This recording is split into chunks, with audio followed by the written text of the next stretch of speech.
Alliums, they're absolutely beautiful. Ornamental onion, that's all they are. They come in all sizes, all shapes, beautiful things. Look at these, 18 to 20 centimetres, absolutely beautiful.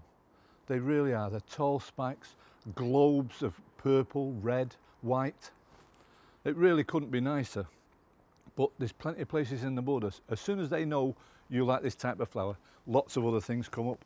So Globe Master, Gigantium, I tell you what, they're stunning. Purple and white in the border, nice red one. But then there's the smaller ones, large flowering, grow to about 2 foot tall.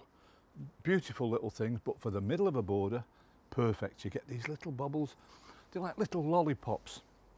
Lovely purple sensation, nigrum. They really are beautiful. Always remember, pointed end up, and you can tell where the roots are. Just be a bit careful and they'll do you good. There's some really good collections of these that make wonderful super globe mix you really can't beat. So the large flowering type are wonderful value, lovely colours and great for the middle to the front of the border. Beautiful things, but they don't stop there. These are lovely. Just for the front of a border or in a nice little pot. Little one called Molly, bright yellow, lovely, lovely little thing. Or Neapolitanum, a white one. These really stand out in the garden. Gorgeous little things and very good value. But the trouble with gardening is it hooks you in. So you try the gigantic ones, you try the mid-range ones, and they say, oh, I have some small ones for the front, but they don't stop there, they keep on at you. And it's buying all the time.